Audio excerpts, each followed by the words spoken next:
I'm so glad I have that on camera. So I guess now comes the intro. I can introduce myself. I never introduced myself the last show, so I was like, I'm Homero. I'm a video director. So what's your name? It's Homero. Cool. And what do you do, Homero? I am a video director. Full time. So Awesome. But I like video games too, though, you know. So do you direct video games? I would love to. Oh. But then you would be a developer. Isn't that weird? Oh, yeah. I guess so. What do video games have directors? Absolutely. Okay. Yeah. I mean, it's but fun. Then the writers are like the developers. Like, where do you draw the line between writer, director, and developer? Well, I think the developer is usually a... Sorry for that, folks. It is my dog, Alita, acting up, being a full part of the show. But I don't know. I feel like if you work on any part of the video game, they would the media would consider you a developer. So like, let's say you were the writer of a video game we just wrote and did and everything, and it's out making millions of dollars. Mm-hmm. Good job, us. Mm-hmm. But if you were the writer and you were on an interview talking about it, I feel like, yeah, she would be a developer of that game. Okay. Yeah, it's like a uniform. I keep looking at Mr. Kitty, keeps getting higher and higher. Just like me. I love it. Silly kitty. But yeah. Developer. Word. I think. Developer. But you, amazing actress, great writer, an awesome friend. Thank you. Stop. Thank you for joining the show. Yeah, keep going. Keep going with them. Being the second guest. On Adelle Drahos. Everyone. Yes. Cheers. Hey. Oh, hey. hey, I yes. love cheersing. It's I great. really shouldn't do it over the laptop. It's fair. I think it's okay. I don't think it's a problem. So I spilled milk on my laptop one time. Literally, I did cry over it, and then I had to get a keyboard, like an extra keyboard, because I was too broke to buy a new laptop. Fun fact of the day. There's more coming. That's a good fact. I liked it. So, do you use that in your acting? Spilling milk over the keyboard. I think about that time that I spilled the milk and the possibility of having to buy a new laptop, but it doesn't make me cry if I need to cry in a scene. You never know, man. It may work. I mean, honestly, the way you talked about acting helped make me want to get into acting. Mm-hmm. If that makes any sense. I love acting. I like to me, it's almost like a different form of expression. Yeah, absolutely. I mean, so one of the best ways that it was ever put to me by a gentleman named Sam Christensen is he said that our job as actors is to tell people they're not alone. And so, excuse me. And so we were storytellers. A lot of people think acting's just putting on an emotion or, emotional masturbation, for, lack of a more gentle term. You mean like the ego? Well, people will use it almost as a therapy sometimes. And to me, that's where you get into like a little bit of a danger zone. Really? Because I was going to ask about that. I mean, everyone's got their own opinion, obviously, and acting is one of the most opinionated industries. The process. I mean, we're literally cast, like we get jobs because someone's opinion of their ex-wife, could make or break it for us as an actor. Like that's how opinionated this industry is. Wow. A lot of people. So I think the first thing that I see with people wanting to break into acting is the amateur starstruck. Mm-hmm. I want to be in a movie. Mm-hmm. Cool. Go be an extra. You'll be in a movie. You'll be on film. You'll be on the screen. I've done it. Trust me. Do it enough times, you'll get a reel. Don't ever list extras work on your IMDb uncredited. It just screams amateur. I have to admit though, if someone sent me a reel and it was just a bunch of extras footage, I'd let them come and audition. They would have to work extra hard to get that decent footage. I would imagine so. They would have to work. It was funny when I first moved to Atlanta. Mm-hmm. I was doing extras gigs at the top just to bring in some extra money, but more to get that set experience, which I do recommend. I mean, there'll be some acting coaches who are like, no, stay away from extras work forever and ever. I think if you're breaking into it and you've never been on a film set, oh my gosh, yeah, do it. So you can get a vibe for the energy and how many people and how many positions are happening. And I was on like Tyler Perry's some Christmas movie. And I was back home over the holidays this year. They were playing the Christmas movie, and I was like the ending. And I was like, oh my God, Dad, this is the scene. I was an extra. Look, there I am. I'm the brown hat. So like 5 years later, I was on TV again. That's awesome. Not getting paid for it. But I do think it's like it helped me get comfortable on set. But then you reach a certain point in your acting career when you do want to steer clear of it. You know, if you're in episodes or filming around Atlanta and you don't want to be an extra in anything where your face might get seen that you could actually be cast in. So I stay away from episodics. It's been a long time since I've done extras work. The last one I did was, what's the, it's the singing one. The Bellas. Singing. Bellas. I'm not sure. It's the girls singing troupe. The singing troupe. Oh God, I haven't seen like any of them. Are you talking about Pitch Perfect? Yes. I'm a really? Yes. So the last episode I did, or the last thing I did extras work for was for the latest Pitch Perfect. And that's because they were filming at the aquarium. And I was like, I could go to the aquarium for free. I'm signing up. And I got in. And then after like 4 hours of standing in front of the same fish tank and like seeing the fish like shit into the water, it kind of got old after. It was an overnight shoot. Like I fell asleep at the floor in the ballroom of the aquarium. Just the strange places that you go. But there are places you go. That's pretty exciting. Which is why I love film, because you get to see so many cool places. Yeah. Like the aquarium. Right. But yeah. So, but anyways, that's backtracking to getting into acting. I mean, how did you get into it? Were you starstruck?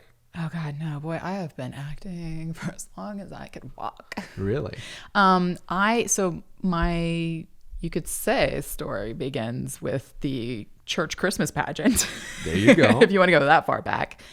The first play that I did was in 3rd grade. Oh, wow. And I played an airheaded blonde buffoon that liked to water her dead sunflowers. Okay. But apparently I could float across a stage. I remember doing that in the audition. And it was like the lead ingenue in this play called The Paper Bag Bandit. And it was cool. It was fun. I loved it. I remember, I don't know if this goes on Facebook and people know names, but the guy that I remember a lot of names. The guy that played my love interest was Kemp Davis. Kemp Davis. And yeah. Ooh. Yeah. It's a good name. Well, it was funny because we had a scene where, so obviously in like 3rd grade, you're not going to be kissing your scene partner. Obviously. But I think he kissed my hand or something. I know we had to hold hands. I remember some people being like, some of the girls being like, ew, you have to touch Kemp's hand. Cooties. I mean, but for real. And I was like, I don't see what the big deal is. Like, yeah, so It's all good. I was also I remember when they posted the casting, it was like outside the music classroom or wherever they had posted the list. Oh God, so many traumatic memories with casting postings. And one of my friends at the time had been cast as another character. And I remember her turning to me and saying, guess who got cast as Clementine? And I was like, and she was like, you did. And then she walked off like angry. Wow. And I was just like, oh, so that's what jealousy is, I guess. I just learned something new. Thanks. Okay. It was just not what I was expecting. Yeah. But it was a coveted role. Wow. But it was fun. So that was my first thing, was 3rd grade. It was a play. Okay. And then was that 3rd grade? That was 5th grade. I lied. That was 5th grade. 5th grade. 5th grade. You lied. We got it on camera. Oh. They're going to play this shit back, man, when you're running for Mercy. president. They're going to put in this on 20 Jimmy years. Fallon. Oh, that would actually be pretty funny. It'd be more accurate. Oh, man. So 6th grade, we moved from Virginia to North Carolina. And I did a theater camp. Theater camp? Like out in the did I woods? do Is it that? like any other camp where it's like in the woods and you have cabins? No. But you just That do would be theater. fun. No, it was a local college. Maybe that was 6th to 7th grade. I had appendicitis that summer, so it must have been the next summer. I don't know. At some point in that age range, I did a theater camp. It was a summer camp. You went to the local college. Oh. And we performed on their stage. Okay. And it was Annie Jr. And I don't sing, so I got cast as Lily St. Regis. Okay. So in Annie Jr., you have the antagonist, which is Mrs. Hannah something. I want to say Hannibal, but that's not her name.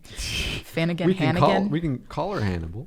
So the antagonist has a brother named Rooster. Rooster has a girlfriend named Lily. That was me. Okay. And I wore a flapper dress we had to tie up in a knot because it was so big on me, like literally my little boob, like non-existent boobs would have shown. Yeah, it was. Anyways, but like we have the one song called Easy Street, and it's not a pretty sounding strong song. It's like Easy Street. Clearly I am not Adele the singer. And that was fun. And then in 5th grade was the first time that the school was putting on a play, and it was part of the school like system. The music teacher whose class I was in, we had this weird rotating elective schedule. So every year you do 2 of the 3 electives. Okay. And I was in the music teacher's class, and he was the one directing this play called Bugsy Malone. Bugsy Malone. I was not cast. Wow. I spent the entire play sitting in the hallway of the band room with a walkie-talkie, and I would send the kids, the actors, from the band room to the stage when it was their time to go on, because it was such a big cast. Wow. My spirit was broken. But look at me now, bitches. I don't think anyone in that play is doing any acting right now. Is that right? Oh, man. You see, like, I only ever did plays for church because my parents were like, you're going to do a play. I was like, I guess I'm doing a play. Yeah. That's the extent of my acting there. And I just moved to being a musician, like playing guitar and stuff like that. But that's really interesting that you've had it for so long. Like ever since you were younger, you were like, I'm an actor. That's so dope. All through high school. Small town though. We had didn't even have a stage at our high school. We had to go to the middle school and perform at the auditorium, which was not an auditorium built for theater, but for giving speeches, you know? Sure. Or we would perform in I know the high school improv team would perform in the cafeteria. But I was in theater all 4 years, and we did go to ITS festivals, International Thespian Festivals. Thespian Society, International Thespian Society. Oh, that sounds dope. It was always great when it came on over the intercom, and they're like, there's an international thespian meeting this afternoon. Everyone's like, hi, you're lesbians. And we're like, we're I was thespians. I was just about to say that. Look, guys can be thespians too. Yeah. Oh, Jesus. And that was fun. That's where I started writing. Well, I've always kind of liked to write. I wrote poetry in middle school. Hey, me too. You know? Yeah, like songs, and like to me, you know, if you're writing something, at least the way I looked at it, I would just write, and I would write it as a song, but it'll end up being like a fucking poem, you know? Yeah. Especially if there's no music to it. It's a poem now. Prepubescent into pubescent feelings that you gotta express. Yeah. I would hate to read them today, though. I'll be for real. I'd be like, oh. I found a diary that had like 6 entries from when I was in middle school. Ooh. Lord, that child. I wish I could go back and just be like, Adele, it's going to be okay. It's going to be okay. Yeah. Oh, man. It's funny how that works out, that, you know, the worries you had like 10 years ago don't even matter anymore. Oh, no. Let alone a year ago. You know? Yeah. It's just like, well. No, I think going to college was one of the best things to happen to me. Yeah? I mean, I didn't mind high school. I hated getting up every morning early. I'm not a morning bird. You just can't train somebody into that. No. But when I went to college, it was an art school. Okay. And suddenly I wasn't the weird kid that likes to listen to musical soundtracks like film scores and stuff, you know. I love that shit. And it was just very... Oh, she's got the cord. Hey, you ain't doing that. You ain't doing... Sorry. I was sorry, Alita. No. The box is fine. I don't know about the cord. I think it's okay. My bad. Or You're fine. her bad, really. She's so fucking adorable. She is something else. So yeah, I loved going to college because I got to go to an art school. And I you know, you're just always growing as a person, obviously, but I think going through the different levels of schooling definitely has a huge impact. Middle school to high school, everyone's getting through puberty. High school, you're sort of finding your identity, but it's still closed doors because there's still so much judgment. And going to college, I finally, because I grew up in a small town, and the people I grew up around were wonderful. But when I got to go to this very liberal-minded arts school, where it's just so much creativity. So I went to SCAD. Savannah College of Art and Design. Yep, in Savannah, yeah. which is just an amazing city. I mean, oh my goodness! Out of a place to go to school, that would be a phenomenal place to do so. It was a bold jump because it's, you know, everyone that I went to school with stayed pretty close to home. We've got like ECU or, you know, East Carolina. Where does everybody go? Where is this? Your hometown? Camden, North Carolina. North Carolina. Okay. It's the only Camden nobody's ever heard of. Camden. Because we got 2 stoplights. It was a big deal when we got the second one. Is it really that small? There's a corn mill right behind our high school. Okay. When the corn mill was going, we used to eat lunch outside all the time. Okay. We couldn't eat outside because there'd be like these little like cornflakes chafings in the air. We'd like come in looking like you had dandruff. No way. So we'd like go eat inside. I guess but then like all the tables inside. Anyways, there's a lot of trauma there. It's fine. Wow. Yeah. It's a small town. Trauma, small town. You said. Well, listen, I got written up once in high school. Because we ate in the hallway, because the cafeteria tables were all taken by the usual kids that eat in the cafeteria, because we always ate outside. Right. Where the, I don't know, rejects eat. And it was like raining that day, I think it was. It wasn't cornmeal, it was rain.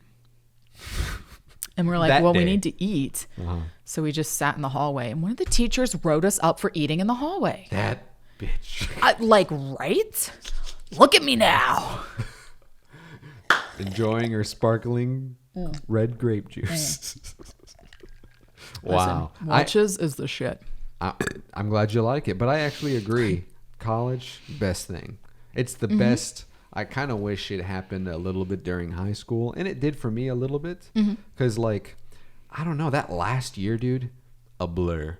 I honestly remember being in the hallways or outside of the classroom way more than any other year. I don't even remember what I was doing. Oh, I had super senioritis my last year of high school. You were like, no.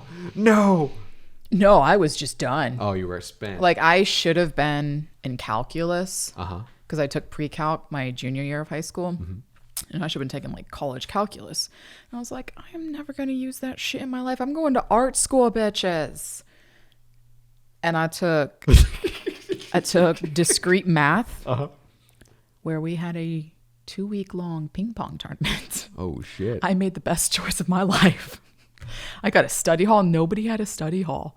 I managed because I didn't need the extra credit for anything. So I was just like, and there was a teacher there that, you know, I was a straight A goody two-shoe student that did sports and everything. And I got a study. Senior year was great because I was like, hey, all right, let me take my AP English because I did love English. Still do. I love to write. I wish I was a better reader. I would read more if I wasn't such a slow reader. No, same. I've only gotten into, dude, I can't do it. No. I can't do it. It's not that I don't like audiobooks because I edited a few and there were just some really stellar, crazy, amazing actors on there. Like they would do the whole book and it wouldn't just be reading. It would be fucking acting, man. Yeah, I hear the Harry Potter ones are very good. It's nuts what some of these people do. Yeah. So I'm not against them, but there's something about, you know, holding a book, you know, paperback, small, and then just having it be in my kind of voice. there's something weird about it because I was reading Neil Gaiman, and Which one? I can't believe I keep talking about this fucking story, dude. I can't fucking believe it. So I'm reading. It's his short stories, one of his short stories books, and I was reading the introduction, and he's like, I know a lot of people don't really read the introduction, but I'm gonna tell you a funny story, and then you're gonna be able to laugh at people that didn't read this introduction because you basically got an extra story. And I was like, that's pretty cool. So anyway, it's called The Wedding Gift, and just the way it flows and the way it is, oh my Lord, it's so good. But I don't know if I would be able to be so invested as I was if I was hearing someone speak the story. Because for me, it was like super cinematic, and then like the way it ended. Oh, dude, I literally teared up, man. I couldn't believe how powerful it was. It was crazy. And all stemming from a really simple idea. I'll tell you if you want. I mean, spoilers. Wait, I feel like maybe now I need to read it. Yeah, absolutely. It's a short story? Super short story. And What's it called? The Wedding Story? The Wedding Gift. The Wedding Gift. Yes, because he basically talks about in his introduction where he get the inspiration or why he ended up writing those short stories. Mm-hmm. And so the one he starts with his introduction is basically he wanted to write a story as a gift to a couple he knew in real life. So he then thought about, oh, that would make a funny story. And then he started writing the story, and just where it goes, it's crazy. It's nuts, man. I'll look it up. Yeah. It's really good. But reading, I'm all about it. I wish I was a fast reader. I love reading. I love the idea of reading. Mm. I love old British literature. Like I remember reading Dorian Gray. Oh, wow. And thinking... Deep cuts. Like, wow. Wow. Slow moving. Yeah. But if you like language, it's just beautiful. You know, it's just so eloquently written, and it's just yummy for words. Yeah. And it makes you feel smart when you talk about it. Yeah. But it was slow getting through it. But just, I love British lit. Yeah? Like Shakespeare, all that stuff? Yeah. I mean, it's so tough for me to get into. It's got the concepts. I love the concepts. So you look at Frankenstein, Jekyll and Hyde. No, but those are way more modern, though. Well, true. I love those books. Okay. Those books I'm all about. Let me reiterate from British lit to I love Gothic literature. That's awesome. Hell yeah. There you go. Because the concepts you just don't always find. Like I can easily be pleased with a nice fantasy fiction story or like a Knights Templar conspiracy fiction. That stuff interests me. But the concepts behind stories like Dracula and Jekyll and Hyde and Dorian Gray. I mean, the fact of like physically manifesting your soul. It's just, they're just so dense and rich. Vivid. Yeah. And it's just good thinking. Yes. Good thinking and good, I love it. I would love to I don't want to say this because I don't want to steal my idea, but 2 scripts that one day I am going to write. Okay. 2 feature screenplays. I want to do... Hear it first here on the Saturday Santos show. All right, Don't steal my idea. Please don't. I want to do a female version of Jekyll and Hyde.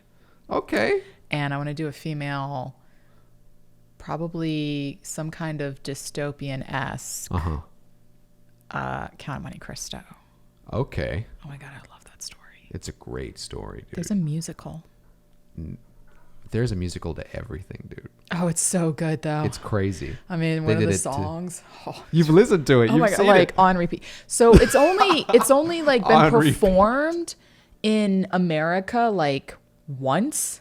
Okay. It was over in the UK, and then somebody brought like some school in New York, I think, did it. And I haven't found it anywhere. I will travel to see this musical. Is that right? The songs are great. He's like, I will carry hell to your doorstep. Oh, it's amazing. It's so full of just emotion. I mean, Bombastic. 15 years of being imprisoned emotion. Like, whoa. Isn't that like Les Mis? Isn't that how long he was in prison whenever he stole that bread? So dramatic. Oh, Lord. 15 years? Mine probably That wouldn't be movie. 15 years because I want to play the character, and playing a 15-year-old age gap would be like a stretch. But I mean, not anymore. No. Not anymore. Have you seen The Irishman? Talk about the age gap. I have not seen The Irishman because I hear it's slow, and it's hard for me to get through slow movies, even if they are very good. Here is a funny tidbit. So, segue. Waiting in anticipation. Yes, because I talked about The Irishman for a good bit on social, and then I just really wanted to rip its fucking head off with how disappointed I was Oh, okay. with that movie. So I saw after you actually. No. It's another tangent. It's another. Basically, what I was gonna say is one of my childhood heroes liked a response I made whenever he talked about how shitty The Irishman was, and I just lost my shit. I was like, dude, fucking Solid Snake. Validity. Yeah. That was my thing. But let's hear yours. That The tangent. Witcher. Oh, fuck. This podcast is canceled. We are done. Thank you for joining us. It's over. Okay, I'm not saying I loved it. Yeah. But I am so biased towards fantasy fiction that I am here for season 2. And I think now that they got all the gunk out of the way, if they manage to pull through the season 2, it'll do better. I want there to be a season 2. Because we have to forget season 1. It's not so much forget because there are good things about the show. I am not going to admit, that there weren't parts I didn't like. Oh, it's enough to keep people engaged. But I am very surprised with the reaction to it, man, because everyone was hyping it up before it came out. And for the longest time, this is one of the shows I was really looking forward to all year. Same. Because, dude, Or at least 3 months. the books and the games, the third one notably, sets this whole table up for just an amazing story to be put on film. Because it's basically fucking Sherlock Holmes, but with monsters. And that's what it should have been for the series. Yeah, I definitely didn't get that. That was like probably the biggest blow to me. I could overlook the shitty writing. Listen, no, the timeline is an issue. Like season. Oh, but that's an editing episode thing. 4, They could fix that, I think. Right. And I'm Yeah. wondering if season 2 they don't do this because like episode 4 when it all makes sense. This is something I would try to do in one of my scripts. It's like, oh, we're gonna like work on 2 different timelines, but they're not gonna know. Spoiler alert. Dude, that's awesome. That's one thing I want to get into. But they're not gonna know it, and then you do it, but then it's still as confusing as hell. like very Memento. Like Calanthe, that's her name, right, Grandma? I think. Calanthe? I think so. She comes on screen, but we're on the Witcher's timeline. So she's like, 10, 20 years younger? She comes on screen and I'm getting mad. I'm like, why would they cast someone who looks just like the grandma? Like, this is so confusing. Yeah. Why does she look just like the grandma? And then I realized, because she is the grandma. Wow. Yeah. Literally thought they were 2 different actresses. Yeah. That's where my blonde brain was at. But it was confusing. I was like, okay, now that we established, let's just go for it. Because then you find out like Yennefer's on a whole other timeline. Yeah, we basically get to see. This is one of my big problems with it is they tried to do so much instead of just telling a good story. They were worried about, I call it like series-itis. Whenever someone tries to adapt a series or a well-known popular IP to one medium or another. And it's not just film, it's anything, any medium, video games to film, books to video games, doesn't matter. But what they try to do is basically make it so, all right, the audience needs to know every last detail in order for them to feel invested. And that to me is just encourages bad writing. And in my mind, that's probably one of the biggest things I had about one of the biggest problems I had about it's this dog, man, had about a problem with the show. Because again, it's not bad. It's not bad. But It's not bad. It's fun. I enjoy him. it's just fine. But it's like he's got like a 12-year-old boy's mentality about women because he just falls in love with every woman and like he doesn't earn it. Like I agree. I'm Absolutely. like, wait. You make it sound like you have this whole history with Yennefer. Okay, when we're hiking up this mountain, He's supposed to. but we didn't see any of that. I agree. And They I'm not talk okay about with it, you though. just, it's one of the principal concepts of film. Show don't tell. And that's my biggest problem with that show, dude. Yeah. They and just- Yennefer. I bet she's Not a amazing. fan of her? She's amazing in the video game, isn't she? She's phenomenal. She's like badass. Yes. I could see that. You would love Not you in the would- show. You would love her in the video game because I believe that. Like I could imagine that. I could see, but like the execution, like through the actress and the writing, is just like she's a whiny brat. She's blaming them for not being able to have kids. I was like, bitch, you said cut it out. Yeah. I was like, what? It's crazy. It's not their fault. You gave them the permission. You're the one that wanted to be pretty. It's crazy, man. It's crazy, especially knowing where, like, how that story fleshes out in the books. It's She nuts. does not deserve Geralt. Oh my word. But I bet in the books, in the video game, she does. Well, it's actually opposite in the video game. I think in the books as well, but Geralt is just a bounty hunter, right? He's just a guy for hire for these monsters, and he ends up meeting these characters. But from what I gather in the game, he's doing the chasing, man. Like, these women are strong, independent. They don't give a fuck. But the show doesn't show that at all. You see them try to show it. Maybe. Like, oh, okay, I could see where this would be a strong character if she had more than one episode. Like Homegirl in the first episode that he falls in love with. Why was she there? There was I could so many, but yet I still enjoyed it. Like, I'm still like, please, let's get this Hopeful. fantasy fiction kick going. Yeah. I mean, I don't think they helped themselves in the budget standpoint either. Like, it just felt cheap for me. Starting out with, earlier in the year they did the Dark Crystal. And that had to have been some unbelievable budgetary effort to put down, let alone the writing. For me, that writing is just it's more about the plot than thematic human elements, which to me can be a knock, but it's like Fury Road. It's just so damn well put together for me that I don't care. That plot is dope. Yeah. Yeah. It's Is that really, a really game? good. No, it's Fury on. Road? No, if you're Mad Max. Oh, okay. Yeah. You didn't watch that? Nope, I saw Mad Max. Yeah. Yep. What'd you The think of Girl that? Power. It's a stylistic show. I think it was good. No. But I know my opinion of what Adele enjoys and what is good filmmaking are two different things. Oh? Well, I mean, because like This fucking dog is dog. amazing. God She's my favorite. fucking damn it. Get over here. Jeez Louise. She's going to do whatever she wants. Adorable. I'm only sad that the viewers can't see her right now. Well, I'll be sure to add a doggy cam Just do a little. on the ground You know how I like those. that we can cut across. Go get that. Okay, so you're saying you have a bias and you know what that bias is. Yes. So like there are movies that I will not argue is a great film. And then there are the movies that Adele will go to the theater for.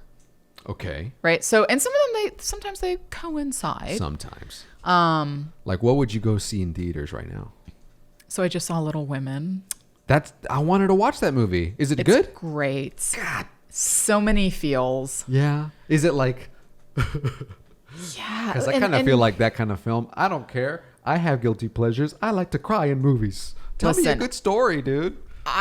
Ever since I became like a professional actor, I cry in almost every movie these days. Yeah? I'm just like, oh, I feel so hard. It's one of my dreams to have something or write something that would, help convey that kind of feeling in people.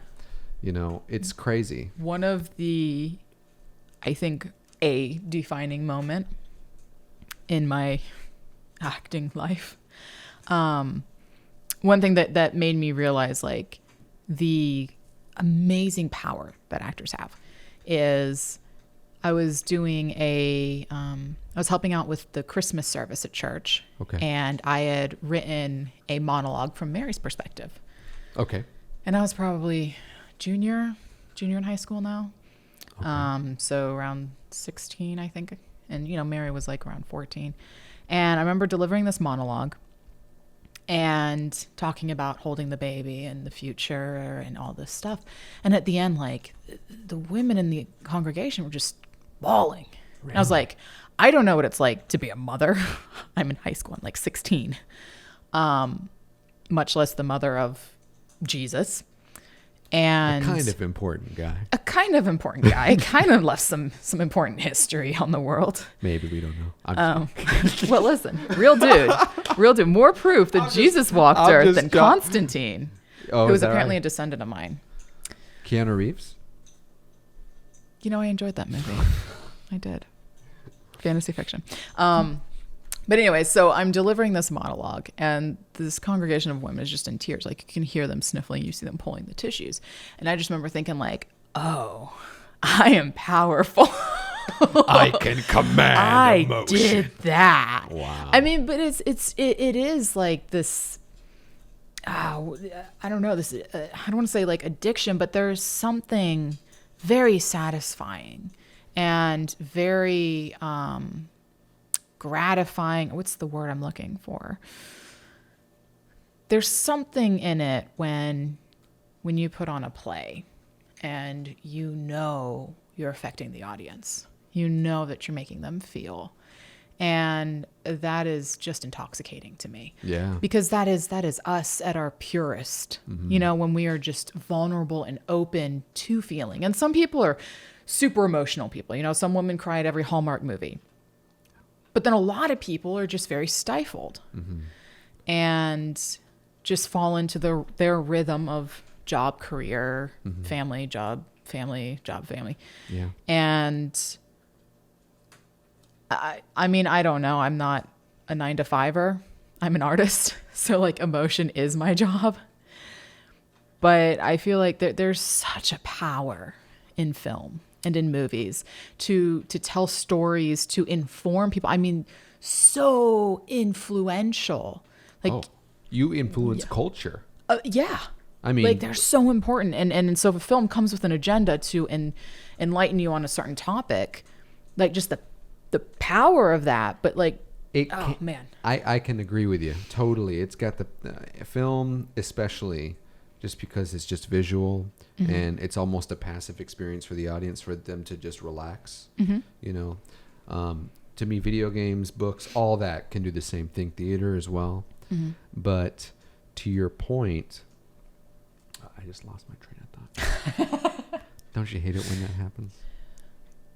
Let's backtrack. Let's see. Okay. Film being powerful. Film being powerful. So film is just so powerful. Okay. Film is powerful. No, but I love it because it's messaging and culture. Okay, so that was my thing, is that, yeah, you could totally put an agenda in a movie, but I mean, I don't know. How do you feel about it being overt? Like that's obvious. Oh, I wonder if I can do my impression of Jasmine doing Speechless. I won't be silenced. The best song of the damn year last year, dude. Listen, great Hilarious. song. Not Alan Menken. It's not Alan Menken, but it's a fun song. It's hilarious. It's fun. Don't be hating on my Jasmine, okay? I loved Aladdin. Dude, and that's great. I'm glad you really enjoyed it, but that's my question is like that didn't bother you that was so obvious. You know, Not subtle at all. it didn't. I mean, I will say the moment that the first time she turned and started singing and like things started to freeze over, I was a little confused. Yeah. I was like, oh wait, what's happening? I don't remember this. Yeah. I mean, I think she needed her own solo. I never realized she was like the only Disney princess that didn't have a solo. Sure. So I'm like, okay, I'm here for this. I mean, yeah, we probably should have titled the film Jasmine instead. I mean, I'm not against. To be honest, to your point, I would have preferred having the movie been from her point of view. I would have. I think they would have. Interesting. Yeah. I mean, why not? They could still do it. Because then they get to remake a movie, a property using characters that people already are nostalgic for. Check. But they also get to tell a more new, compelling story that, I don't know, has forward-thinking culture in mind. Check. And then you get to make a good movie, hopefully. You know. But I wonder why they didn't go that route. Well, it's for money. There would have been a lot of controversy, too. Yeah. You know, because it's not Aladdin at that point. You'd have to name it something else. They kind of shot themselves in the foot calling it Aladdin. I mean, but it's my favorite, currently my favorite animated to live action remake that I've seen. From Disney. Yes, from Disney. Yeah, they kind of own that whole thing. I don't know. They kind of own the world. It's crazy. But like, if anybody has to own the world, I'm okay with it being Disney. It's gonna be Chinese Disney here soon, dude. It's crazy. They like Mulan, or I'm meaning more on Tencent. You know Tencent? They're like this basically Chinese Disney, where they're a big company that makes films and toys, and from what I understand, they have their hands in everything, and they do that because of the way that the Chinese government, works. Is basically Tencent is the Chinese government, and that just encourages censorship and pro-communistic messaging. That's my worry. What was worrisome now is that Tencent is in everything. So like half of the movies that came out last year were helped produced by Tencent, and now they're getting into video games, and now they're getting into Western made movies, and I'm like, it's making me a little nervous, So you're afraid Tencent's going to come up against Disney and Disney's going to fall? I think Tencent. No, they're working together, dude. Oh, they're working together. Yeah, I was imagining like America and China, Disney will win. I would love for that to be the case, but these American companies just love Chinese money too much. There's a huge middle class boom over there. But like, doesn't Trump not want us supporting China? I think that's one of the things he started talking about, but it's kind of weird. Like, didn't he put the tariffs on, and that kind of screwed over middle class? Maybe that's why Tencent is coming after the film industry and the video game industry and everything else because of these tariffs. Damn it, Trump! Look what you created. To encourage more local production. Yeah. I don't know, man. It to me it's a little iffy when a communistic government can have so much say of what is made here in the States. It makes me nervous. Like they're doing the new Top Gun movie. They just did. I want to say they did Jumanji. I don't know. I want to say I saw their logo up there, and I was like, God damn it! Really look these guys up. Yeah, dude, it's intense. I don't think they're doing anything right now from a censorship standpoint for things that are releasing anywhere outside of China. But I think it's a dangerous place to be. Yeah. And what's even more dangerous is that there's, all these American companies, Apple, Google, Facebook, Disney, all saying, yeah, it's okay. We want money. We don't care. Isn't that crazy? I mean, what do you think about it? I don't know much on the topic. Yeah. To be honest. Well, you're an actor. So what if you get a script of your life, role of your life tossed to you? Here it is. Yep, I can see it now. Yes. And you get writing. You get to write it too. So geez, just give me all the gems. You get everything you want: directing, writing, and acting. Look at that. We're gonna make a Rocky, a female Rocky, right? Female Rocky. Okay. With maybe some furs and a couple of Vikings involved. Right, but 90% of the budgeting and the money to help make the film is supplied by Tencent. And, you're... I'm going to stop you right there. Hey, I'm just saying. The money's got to come from somewhere. I'm saying, and that's where I'm going to stop you because you're talking to somebody who never has any money. That is the thing that stops me in everything. Absolutely. So if someone's gonna give me money, I'm gonna take it. So that's my question.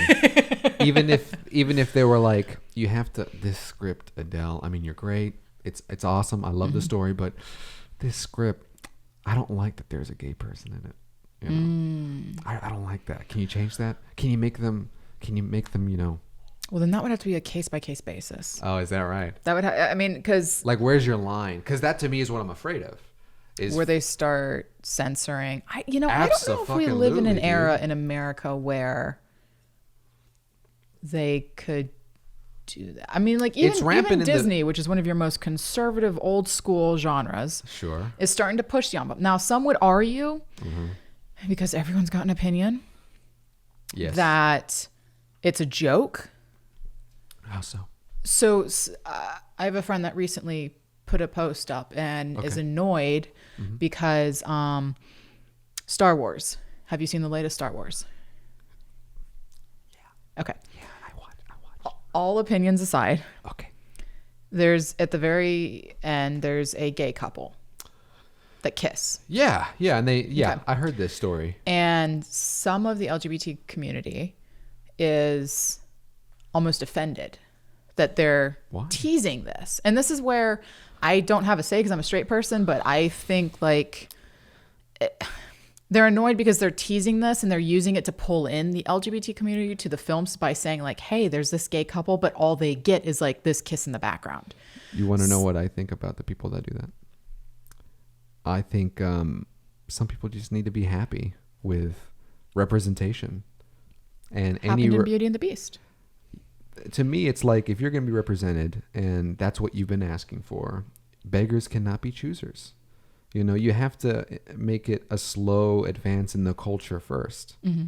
I'm not against it. I'm cool with it. And that's what I'm saying. Disney's pushing this envelope. But some people Sure. are still, they're like, no, give us what you're promising, which is a fully gay character, not innuendos that Is is it very real- suggestive. But is it really that big of a deal? I mean, I don't know. Because this is This coming is where from a it guy. gets- This is coming from a guy. I'm not gay. Same. you know? Yeah. But at the same time, when I grew up watching film, I never said, where are the Mexicans? Where are the Spanish? Not once did I give a shit if it was, You know, and I never said like, where are the white people? right?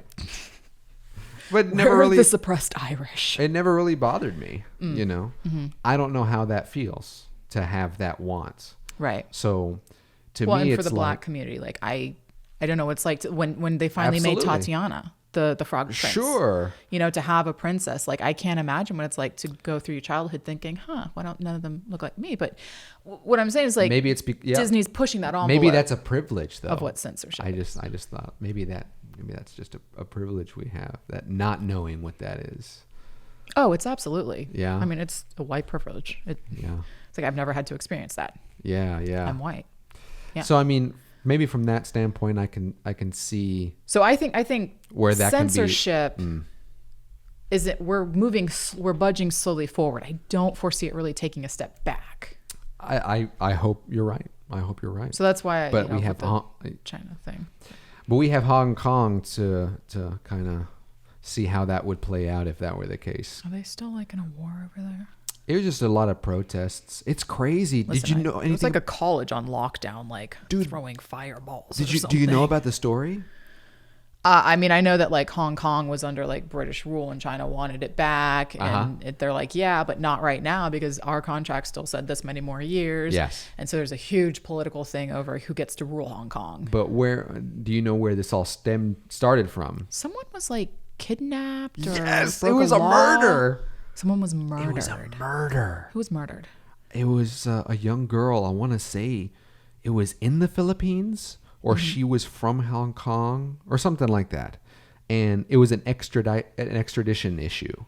And because of the issue, it was cited to bring up the law that, you know, well, Hong Kong isn't China, so you have to extradite this person. They have to come and serve time or something like that. And because they're not China, but they will be China, that's where this whole thing came up. And then something happened where someone in Hong Kong wrote a story in their newspaper, and then they fucking disappeared, and then their shop closed down, and it was That shit's scary. it was anti-China, you know, anti-Chinese government. And apparently that shit happens all the time. But for some reason, because of everything, the height of everything, that's when last year shit just hit the fan.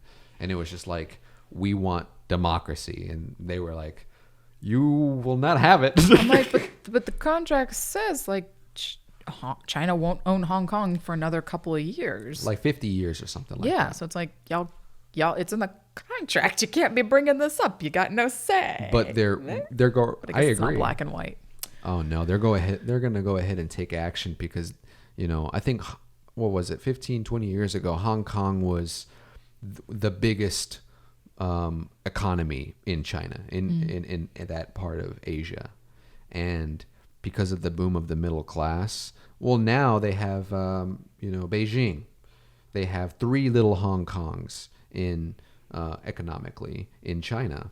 And now, because of that, and because of this whole contract that's going to come up, they're going ahead and making it so it's going to be an easier move over time by silencing journalists, by making it so the yeah, dude, it's crazy. That's why I'm so nervous about it invading the media, because when's it gonna stop? I mean, if it's for money, why would any of these companies say no? Yeah. Anyone? Why would they? People get greedy. NPR. It's the only thing you can trust these days. NPR? Isn't it NPR? Yeah. Is that the only non-biased one? Like, just the national I thought that was the most broadcast? biased one. Is it? I have no idea. I don't listen. Fox is pretty biased. I don't listen to NPR. MSNBC is pretty biased, I think. Oh, they're all biased. I found like a schedule, but there was one. It's like this little chart of how far left or right the news station swung, and then how far up or down, like how strongly on the scale of like this is those magazines that you see about Batman being real, versus like actual true news. Yeah, man, social media. But you know what? We're to blame too, because we are the social look media. Up. Yeah. We don't bother to follow through on the facts, to do more research, to see what's both the liberal and the conservative point of view. But Adele, that would take time. And ain't nobody got time for that shit. Shame on us. I agree with you. Shame on us. I agree with you. But also, given the tools that we have to bring up so much discourse, shame on them. I mean, true. I hate like that. I mean, it's the whole political situation everything. with the integration of social media has been a game changer. Unbelievable. And 7 years ago, people would laugh that a president would say something on Twitter and then Iran would blow up some shit. Listen, political views aside, can we just fucking get the president off Twitter? But I don't think it's a bad thing. But when he's behaving like an amateur child who's supposed to represent me, absolutely, as a country, I absolutely, as a child, I got more dignity in this pinky than that man. I do not disagree with the way he's going about doing it, but I have to admit, I like the idea of being able to get the thoughts of someone so important so fast. Sure. To me, that concept, yeah. To me, that's but I don't want to know his thoughts.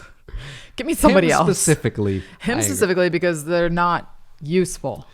What's interesting though is that. But did you hear what he said today? Coffee. Right. Never forget. Making his own memes, dude. He must have been drunk. He was just taking too many diet pills on the toilet, thinking like, "I hate coffee." He accidentally like typed it. No. He had the microphone on. That was a microphone thing. Yeah, like he has his phone. You know, you can have your microphone. Voice to text type thing. Yeah. That's where it came from. Fucking auto spell. Man, my auto spell will destroy me. Ooh. I've never said duck anywhere near the amount of times it thinks I said duck. At all. I agree with you though. Yeah. It's kind of crazy, but it's interesting what he said today after this whole escalation with Iran. Mm-hmm. Did you hear what he said? No, I do not follow politics as much as I probably should. I mean, I only get into it every 3 to 4 years. I mean, look, when the election comes around, I do my research. Yeah. But in between then, I just kind of see like, all right, what's the trending topic? All right, I see this. Let me reach out to a couple of people and see what their opinions are through private message. No, I can dig it, man. I can dig it.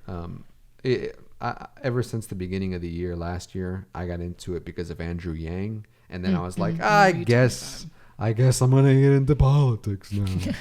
So like, look, I'm a politician now. I read an article. It's really interesting stuff. I can see why people get really into it, but at the same time, I can see why people stay the fuck away from it.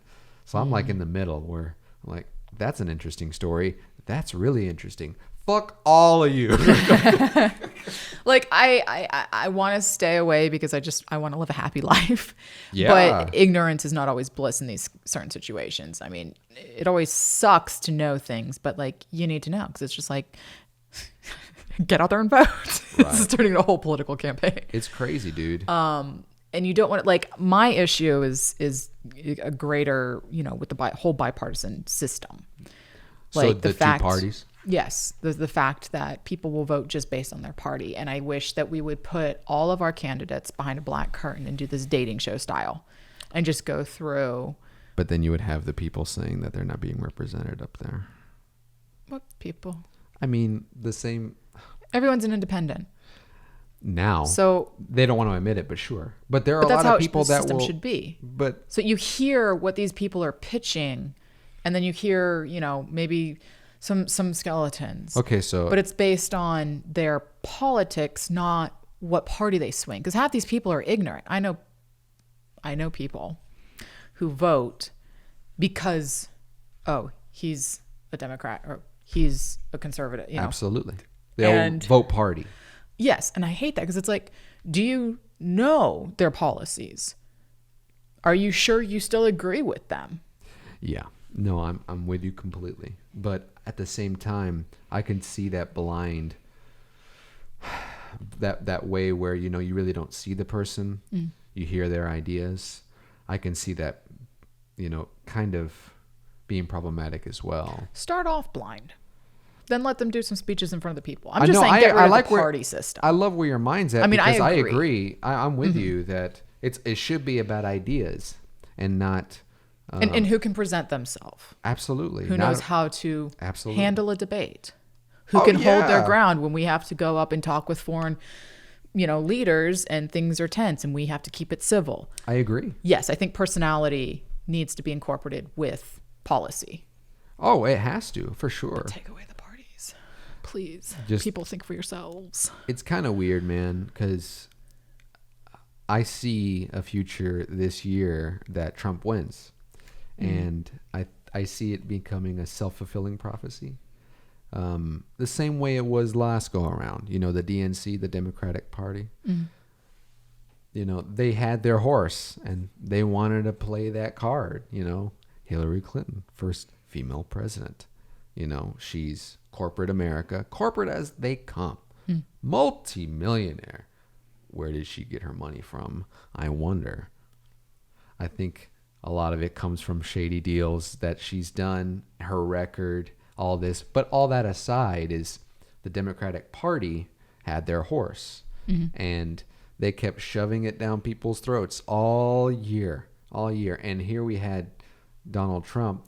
I don't know if you watched those debates at all with the Republicans.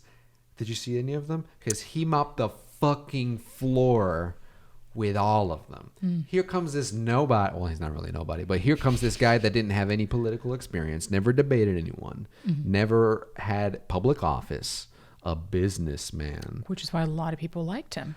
I'm not against that. Wasn't a politician. I'm not against that. But what's crazy is that you're right. People liked him, and I think for Hillary Clinton, she was like one of the most unfavorable candidates we've ever had. It was like her approval rating was just unbelievable. I feel like every election's always going to be the lesser of two evils. I don't think this year is going to be the case. If It's it just is, gonna be Trump evil? will win. Yes. It's Yes. just going to be the evil. Absolutely. Because if the Democratic Party chooses Joe Biden, it's over.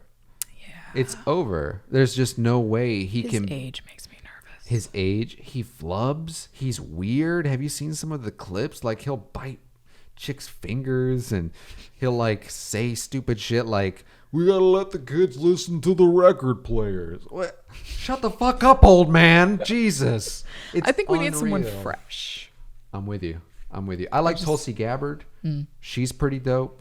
I would be more than happy for her to be president because at least, these conflicts would stop and maybe that would help, economically for the middle class. I would love Andrew Yang to win because we could all use $1,000 a month, and I am not against that one bit. And he has a slew of other policies I'm all about too. Yeah, I would need to do more research. It's awesome. But then like Bernie Sanders, I wouldn't mind having universal health care. At the same time, not everyone's sick. And it's kind of putting a Band-Aid on the wound, man, because all you're doing is making it so instead of, big pharma and, It's fucking drug companies. these man. drug companies making is- bank from people. They're just going to make bank from subsidies from the government. They're still making bank, so their incentives aren't going to change. So that's why I've changed my mind about him, not because of anything else but that. To me, it's like he's not really solving any real issues at all. My healthcare went up this year. It's insane. I paid like fucking too much last year. I get by pretty good Yeah? because I get one of those, what do you call them, subsidy deductible. I qualify. That's good. That's good. I Based on what my projected income is. As long as I get close to that income, we then should you're be good. good. You're good. Yeah. There you Don't go. generally hit it. But it's terrible. I mean, Freelance actor's life. but what's crazy isn't, I thought it would be illegal to make it so you get a penalty because you can't afford health insurance. That's bull. Isn't that fucking retarded? But that's not anymore. Are you sure? I'm fairly sure like now you don't. I know it used to be, but I'm pretty sure that changed. Holy shit. That you're now not, you don't get penalized if you don't have health insurance. Thank God. Because that was kind of lame. Look into it because I'm pretty sure that because I'm like, listen, the reason people don't get it is because they can't afford it. Now they have to pay because they can't afford. Like penalty. what the F? Yeah. America. Yeah. It's like our student loan debt. America. Oh man. If I'll bear that shit, it's going to go away. Like Because I see Bernie Sanders winning the whole thing. I think to me, he's going to get voted in and he's going to be the nominee. And then I don't think he's going to have a problem beating Trump. And then that's one of his platforms is, eliminating student debt. Gone. eliminating. No, that's It's a horrible huge. impression. You did such a great impression. I was trying to You're much better than impressions than I am. I remember when I met you at depends. Whole World, hearing you do those impressions, and I was like, "God damn!" There's a few, but it's been a long time since I have done impersonations. I was gonna ask, have you done a lot of improv at all? Because you were in it. Yeah, You were like in it to win it. I had to take a break. Everyone says that from there. I'm like, Why are you taking breaks? cut out the name. I don't want to Oh, we haven't said I don't want anything. to say any names, even though we just said it. I did want to get Chip on here though. I think Like, did something happen? say this like on camera. Oh, okay. My bad. I don't have to. No, pry. you're fine. It wasn't healthy for me. okay. I spent 4.5 years trying to feel like I belonged. I came from such a strong ensemble at SCAD. I was one of the core original main stage improvisers in the troupe. They got an official improv teacher, David Stork, amazing human. He went to UCB. He studied like in Amy Poehler's class. He started up Gotham City Improv. Wow. So he came down as the professor and started up a troupe.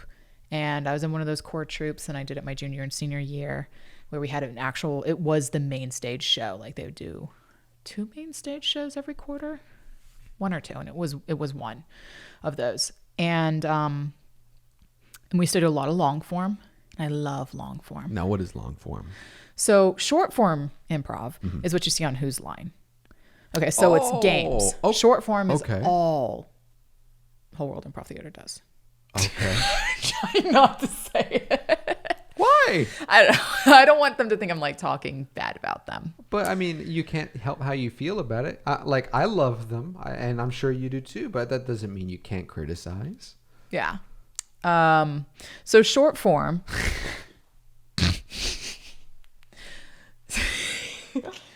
So short form is like what you see on Who's Line. That's where you'll see a lot. Well, actually, in the city, there's a healthy mix, I think, of both. Okay. Maybe. I don't know. I don't get out very often for improv. Long form, you have your very classic, well-known, which is called the Herald, Okay. which is a structure for long form improv. Now, the difference between short form and long form is short form will have like an MC. You'll have someone stopping and they're just scenes. It's like, here's the beginning of the scene, here's a game on top of the scene, here's the end. And they'll call stuff like a remote control or dialects or something. Long form improv is more free reign for the troupe itself. So what I was taught was the most free-form style that exists. You're on a back line. You get one word for inspiration. Say it's camp. Yeah, bringing it back. And 3 people randomly from the back line will step forward and tell a story about what camp makes them think of. Mm-hmm. It could be camping outdoors. It could be a daycare camp. It could be their dog, whatever. Okay. Anything that the word inspires. And then they step back onto the line. And now we have all the juice we need to create a story. And so from there, 2 people step forward or 3 or whatever, and a scene begins. And instead of having an MC, your back line edits the scene. So someone from the troupe itself within the show says, oh, okay, that's the end of this beat, and scenes it out, and another scene begins. So it's a very more organic flow of improv. And I like long form because you never want to force a narrative. You start off and you just do random scenes. But then after you get into it, you might see some characters return. You might see what happened after that scene. Mm-hmm. And so a narrative kind of organically begins to happen. And then these 2 characters that were in 2 completely separate scenes are now crossing scenes. And we see and I love that kind. And generally it's about a 20-minute set. Wow. Okay. So it goes for 20 minutes without interruption. And that's the long form I was trained on. Herald is you'll start off with your same kind of intro, something to get inspiration, juice for the stuff. And you do 3 scenes. Okay. Each so say you have 6 people, person 1 and 2, scene 1, person 3 and 4, scene 2, 5 and 6, scene 6. Mm-hmm. Then it follows after those 3 scenes, you do a group game. And there's actually a basis for each group game. So it could be something like, it's an interview, it's a talk show, it's a game. It's a very interpretive piece. Nobody knows what the fuck's going on. But there's a base structure for each game, and it can be any of them. Okay. And then you go back to the scenes. Only in the very classic version of Herald, it's pulling thematically. So now you're 2 different characters. You're with the same scene partner, but now you're in a completely different situation, like different location, different characters, but thematically it's still the same. Okay. It's super heady. I hate it. I hate the Herald, but I love freeform, long form. Okay. And the troupe that I came from at SCAD, we were first the BB Dozen, because there were 12 of us. The BB Dozen. BB Dozen. That's a good name. And then my senior year, he brought more people into the troupe, and we became the mob line, because there was no longer just 12 of us. Mm-hmm. And especially that first year, the BB Dozen, was such an amazing ensemble. I mean, there was no drama. Everyone was just there. Like, David really emphasized ensemble and taking care of each other and building. That was his thing, building. So if you're in a scene and 2 people are talking about seeing a dinosaur, your back line might actually put somebody on somebody's shoulders, and somebody comes in front and they're the arms, and they build this dinosaur and bring it into the scene. Oh my God. I mean, you were like kids playing again. And there was just such a unity and such a positive energy in that group that it's the stakes so high for me. And so getting to Atlanta and getting in with an improv group, I spent a long time trying to find that ensemble again, and I never found it. Mm-hmm. And I always felt like I was trying to fit in, and there was a lot of competition that I don't think was healthy competition. And 4.5 years later, it was just I just tried way too hard to fit into somewhere that didn't want me. Yeah. I am not good at, if I'm having a bad day, I'm not going to come in all smiles. And I understand the theory of, listen, you can't bring your shit with you. You got to leave it at the door and come in. Sometimes you just can't do that. And when I come in, I want to be able to know that I'm supported through that shit. Yeah. And then it picks me up and I can drop it. But And that's a little more selfish perspective from me, but being told that like, listen, when Adelle's had a bad day, we know Adelle's had a bad day. It's like, oh, good. Then you should be like trying to pat me on the back or something, not holding it against me. And Wow. And that was a conversation that I had that I realized this is not healthy for me. This is not the ensemble that I hoped it would be. Yeah. There was too much favoritism happening, in from my view. Sure. And so I finally had to take a break because I did that intensely. I mean, that was twice a week, almost every week, because then you had to show up and run shifts, and it was rehearsal, and I was doing 2 rehearsals back to back. And then at one point I was promoted, and then the whole program kind of like that promotion disintegrated. So then I was like unpromoted. And it's like this whole time I had this goal thinking, oh, I could be a main stage player. Just kind of never happened. And there was always something. And it was like my imagination was too crazy. Like when I do improv, I don't want to be in an office. I don't want to be at a desk talking to somebody about hair. Right. Even if it's going to be a funny scene. I can do that any day, all day. Right. I want to fucking be on a pirate ship. Yeah. Okay. I want to be shooting cannons, like cannons into, I don't know, the Enchanted Forest. Yeah. Like, I love the fantastical. That's where my imagination goes. That's where I want to play.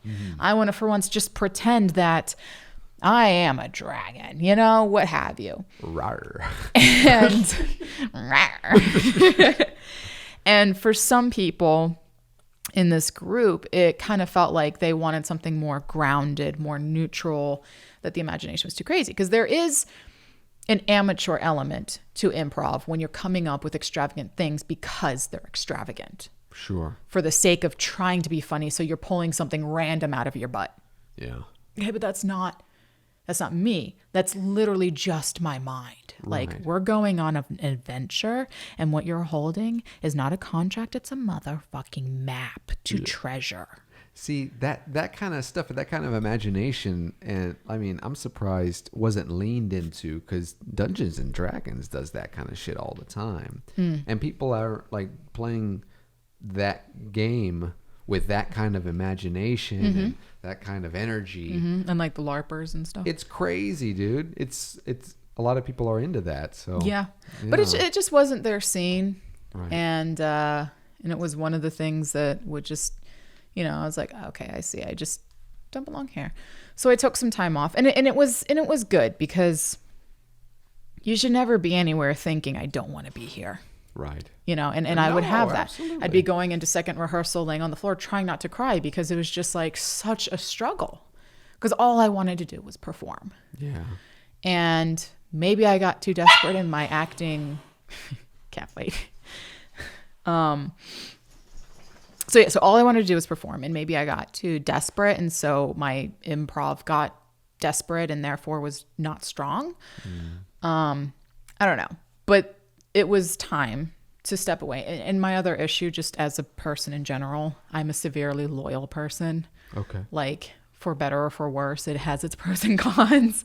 So it's hard Absolutely. to walk away from somewhere I've put so much time and energy, and people I do care about. I think, you know, they really do mean well. Yeah.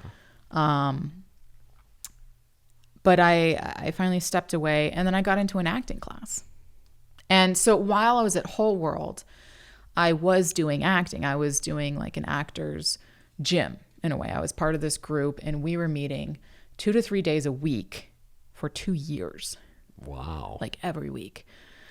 That's So when some I say I'm a loyal investment, person, dude. you see where the addictive loyalty comes in.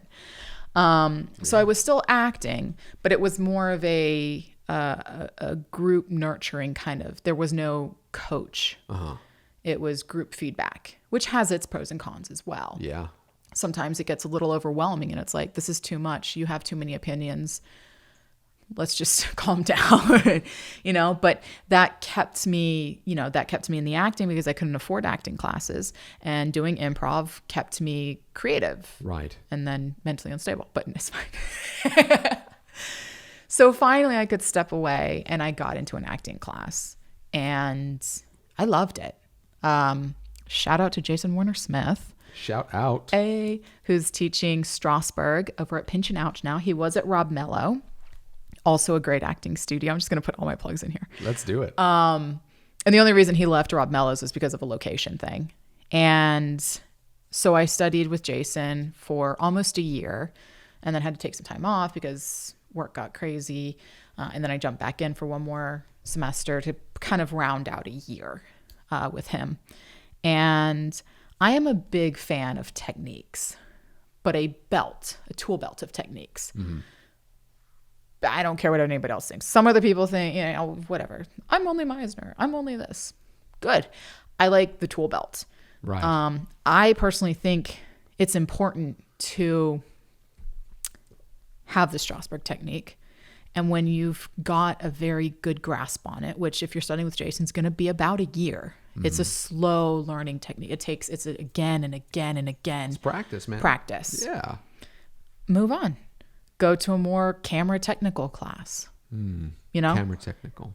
Like Sarah Mornell is very, from what I understand, I haven't actually studied with her, but she's very camera technical. So it's like knowing how you look on camera. Okay. Oh, my strong side is this side. And when you do this, it makes you look this. When you do this, it makes you look, lift your chin. You look this. Make sure you lower your chin. That's so interesting. It's very technical driven. So, and that is how they approach their acting. In that class, and again, I've not taken her class. I don't want to be botching it. No. I mean, but it's another thing actors need to know: how to find your light, how to find your mark. But isn't that what the crew's job is? Not the mark, but like. Yeah, they're there to make sure you look good. But yeah. A good actor is also going to know the light's slightly there, so let me just turn my head ever so slightly. Absolutely, okay. Because the light's not going to move. Right. But you, depending on what you're feeling, might. So just knowing that stuff is all part of all the technical stuff. Knowing when you need to enter, knowing how to repeat certain movements for continuity. Yeah. That's why I love Anthony Hopkins. I watched a video of someone breaking down his acting technique, especially in Westworld, and then some of his other films. And this guy like memorizes everything, so that way whenever he's on set or he's acting, there's no impedance. Mm-hmm. There's not a struggle to what's my line. It's just all in his performance. It's natural. Mm-hmm. So then he just focuses on, Oh God, and he's so amazing.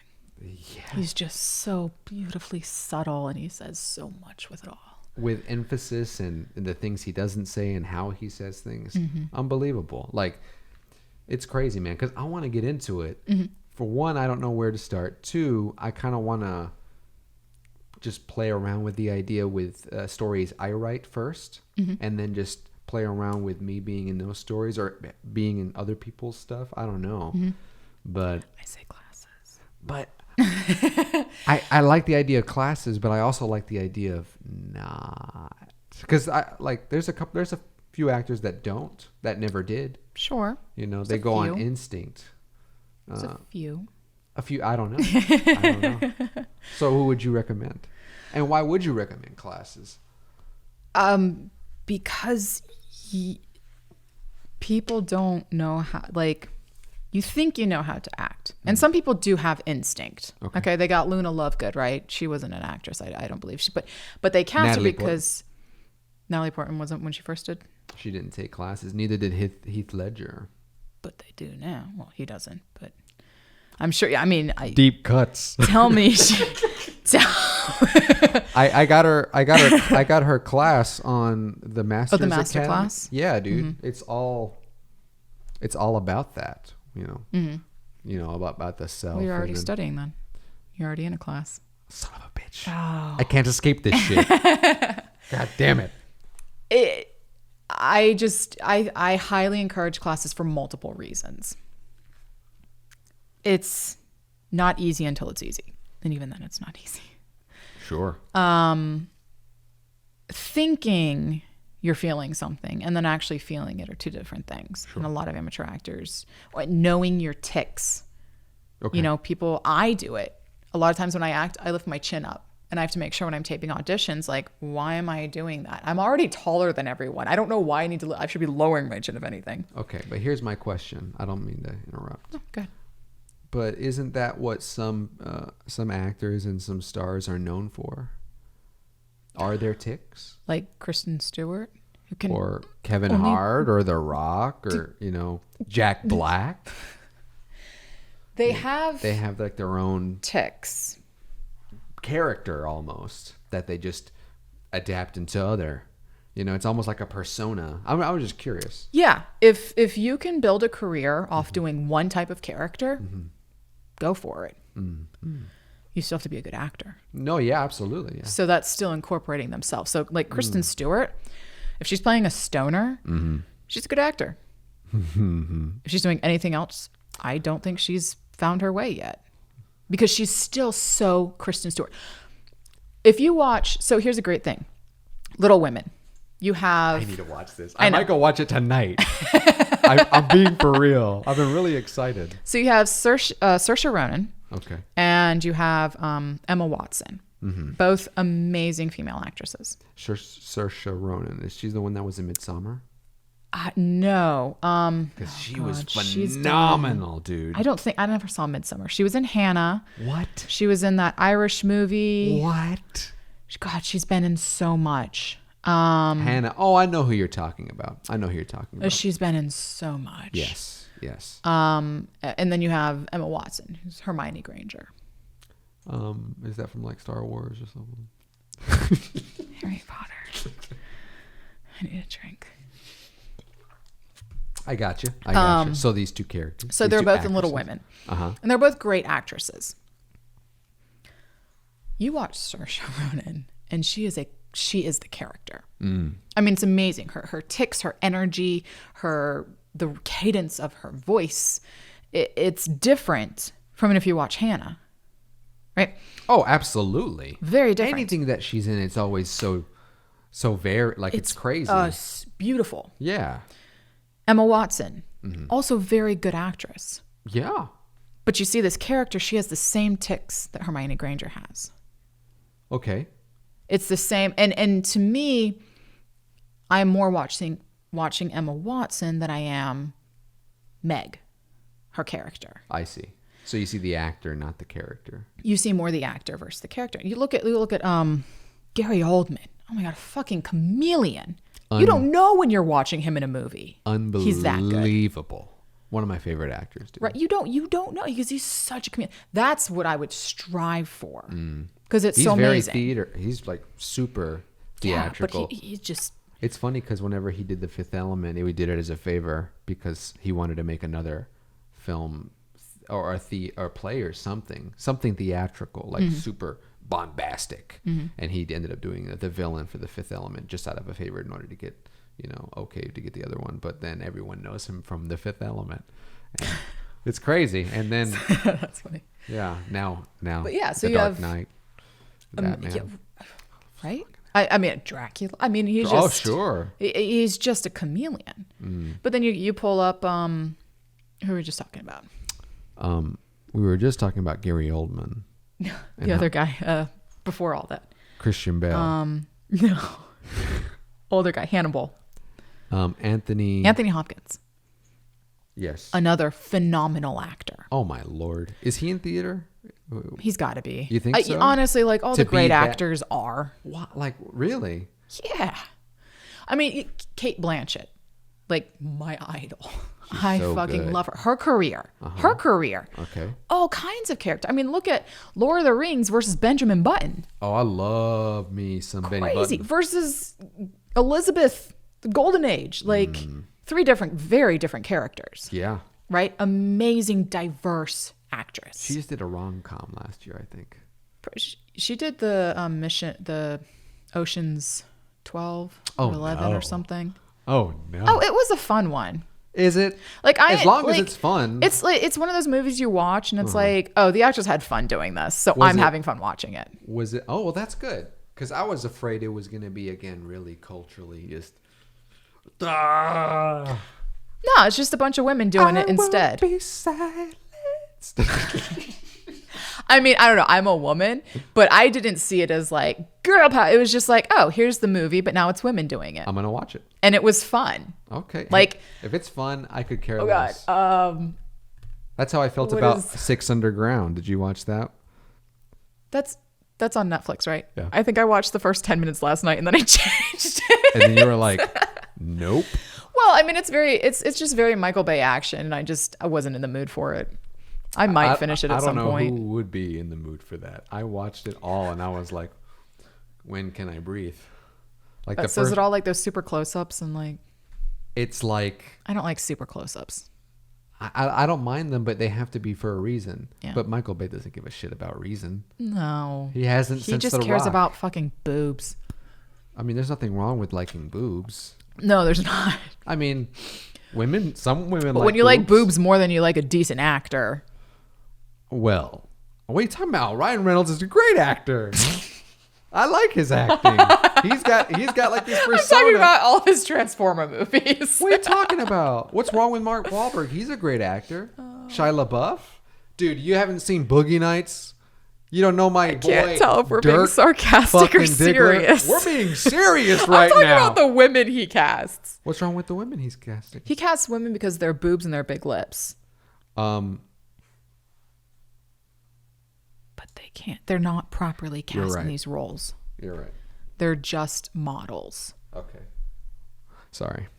Are we good? I honestly, that wasn't a diversion. I was okay. No, I heard the beep. Yeah. I think we're good because the battery's absolutely fine. I think it just goes to a certain point and then I said we were starts- getting too excited and needed to. Yeah, calm it's like us down. calm the fuck down. Calm down. Wait, so so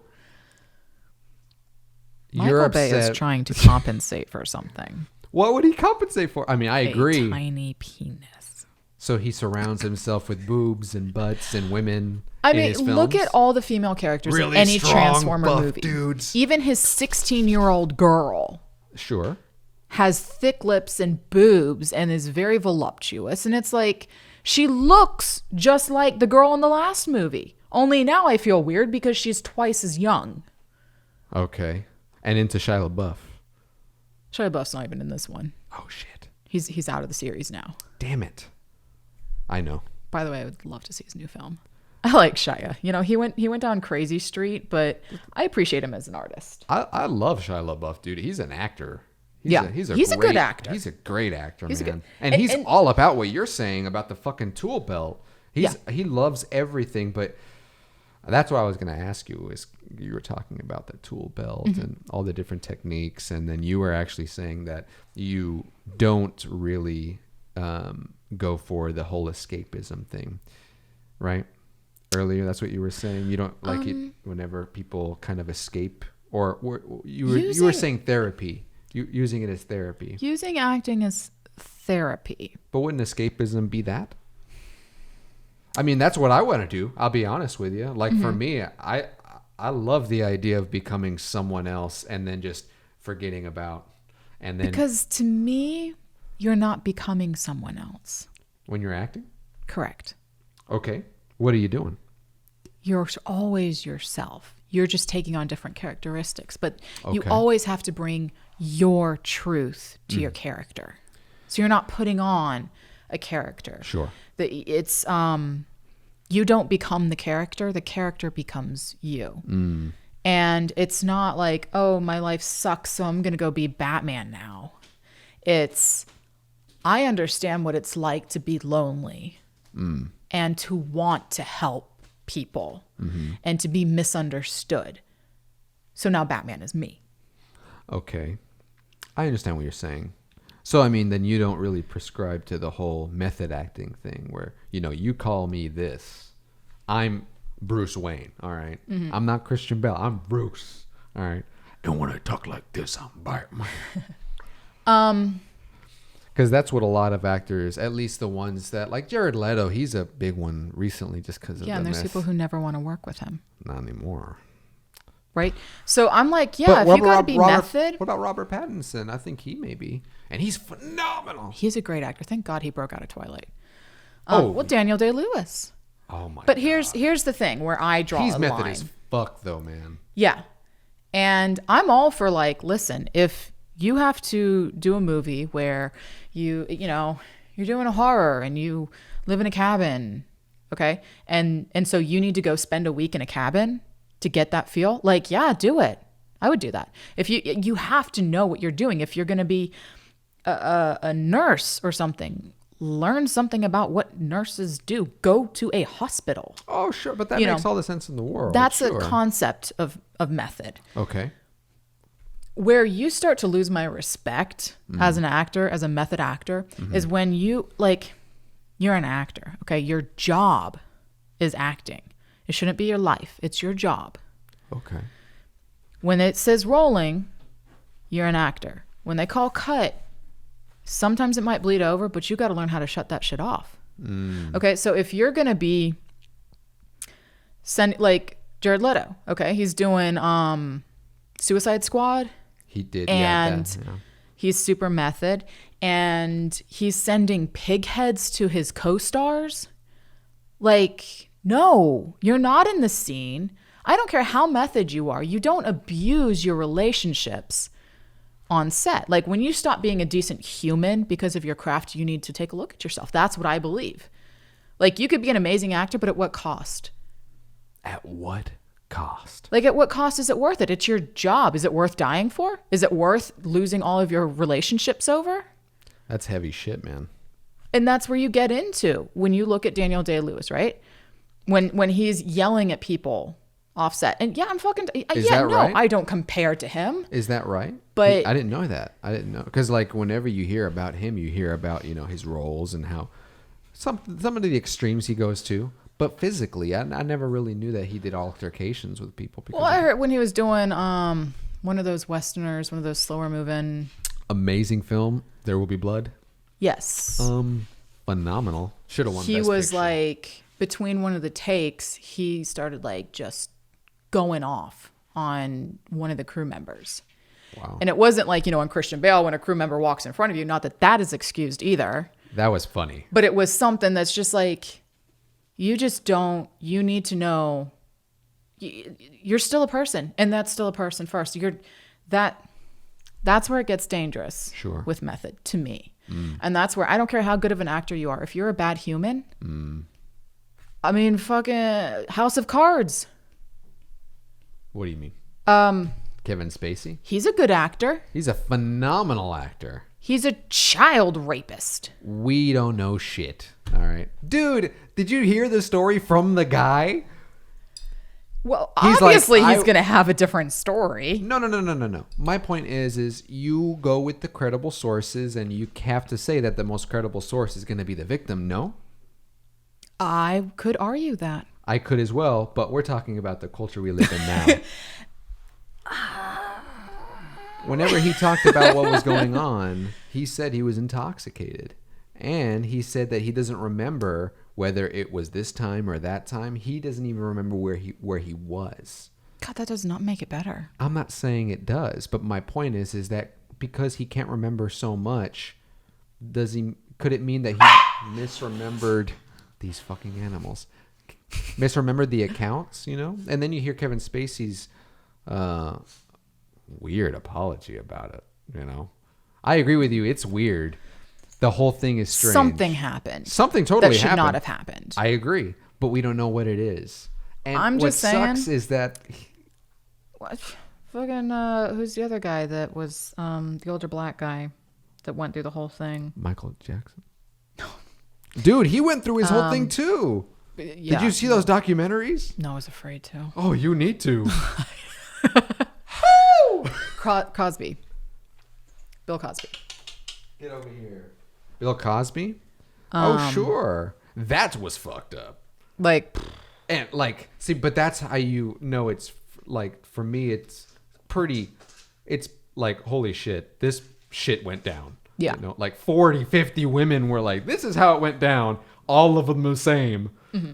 That's kind of crazy. Just saying, and the point that I'm making is when you stop being a good human, I don't care how good of an actor you are. Oh, sure. So if method is going to take you down a road where you stop being a good human, I don't care about you anymore then. Because it's Fair. humanity and how you are to your fellow brother is always first and foremost over a job. Absolutely. So I'm not against method. But if you can't draw that line, you're not ready for it. Gotcha. Or just you just don't care. Yeah. And that makes you less of a decent human. So for yourself, you wouldn't really try that out.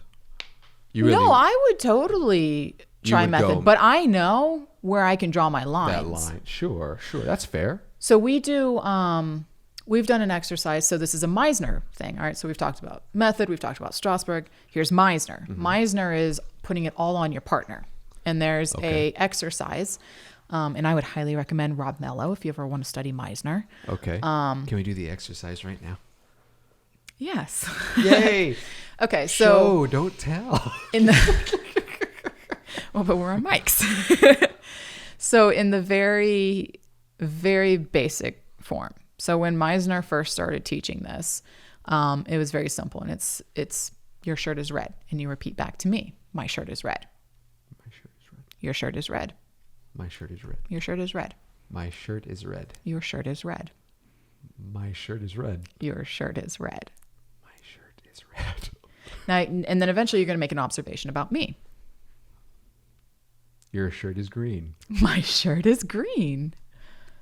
Your shirt is green. My shirt is green. Your shirt is green. You have a mustache. I have a mustache. You have a mustache. I have a mustache? You have a mustache. I have a mustache. Throw it back to me. You have pink headphones. I have pink headphones. You have pink headphones. You're amused. I'm amused. You're amused. All right. So you see now, when Meisner spends so much time on just observation and taking in your partner, Okay. you start topical because that's easy. And then Okay. you eventually get straight to it. And Rob filters out buffer words. Like, you seem confused. And he gets right to it. You are confused. Huh. And you have to own it. Now, if it's not right, then you can change it. But you have to repeat it back at least once or twice, because they might see something in you that you aren't aware of yet, but is actually there. Okay. And so in Meisner, it gets intense. I mean, I've been slapped in the face by my best friend, and I still love her for it. That's how masochistic we are.